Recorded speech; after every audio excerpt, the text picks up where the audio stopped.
Hello అండి, అందరికీ నమస్కారం అండి. ఇవాళ వెజిటబుల్ జ్యూస్ ఎలా చేసుకోవాలో చూపిస్తాను. వెజిటబుల్స్ సొరకాయ, కీర, బీరకాయ, క్యారెట్, బీట్రూటు, కాకరకాయ, ఒక టమాటా, 2 నిమ్మకాయలు, ఒక అల్లం ముక్క.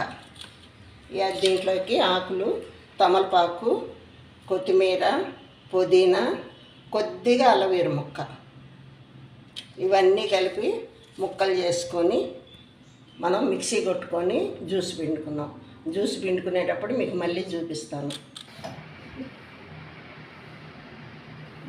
ఇవ్వండి, ఇవన్నీ కట్ చేసిన ముక్కలు ఇట్లా వచ్చినాయి. ఈ ముక్కలన్నీ 5గురికి వస్తాయి జ్యూసు. ఈ ముక్కలు ఇవి అన్ని ఆకులన్నీ కట్ చేసి పెట్టుకున్నాము. ఇప్పుడు ఇవి కొద్ది మిక్సీ వేసుకున్నాం. ఇట్లా వేసుకొని కొద్దిగా దీంట్లోనే ఆకులు కూడా వేసేసుకొని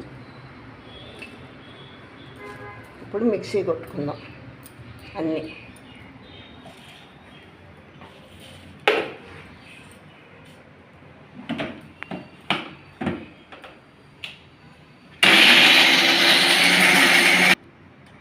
అయిపోయిందండి. ఇదిగో ఇది మనం మిక్సీ కొట్టినాక ఇట్లా అంతా మొత్తం మిక్సీ కొట్టుకొని ఇదిగో ఈ దీంట్లో జల్లెడ కొట్టేది దీంట్లో గిన్నెలో వేసుకొని ఇప్పుడు ఈ జల్లెడ దాంట్లో ఇది వేసుకుందాం. ఇట్లా కొద్దిగా వేసుకొని ఇట్లా పట్టేసుకొని అది చూసారా, దీంట్లో ఒక చుక్క నీళ్ళు కూడా వేయలేదు. అంతా కాయకూరల్లో వచ్చిన చూసేదంతా ఇట్లా పిండిపోవటమే మొత్తం.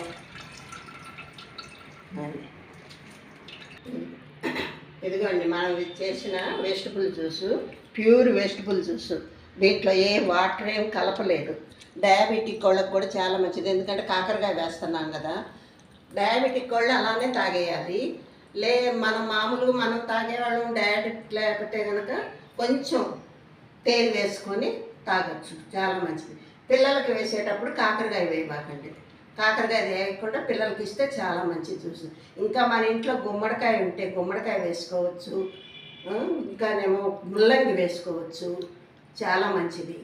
అట్లా వేసుకొని రోజు పొద్దున్నే ఏం తినకుండా ఉన్నప్పుడే ఒక గ్లాస్ తాగామంటే ఆరోగ్యానికి చాలా మంచిది.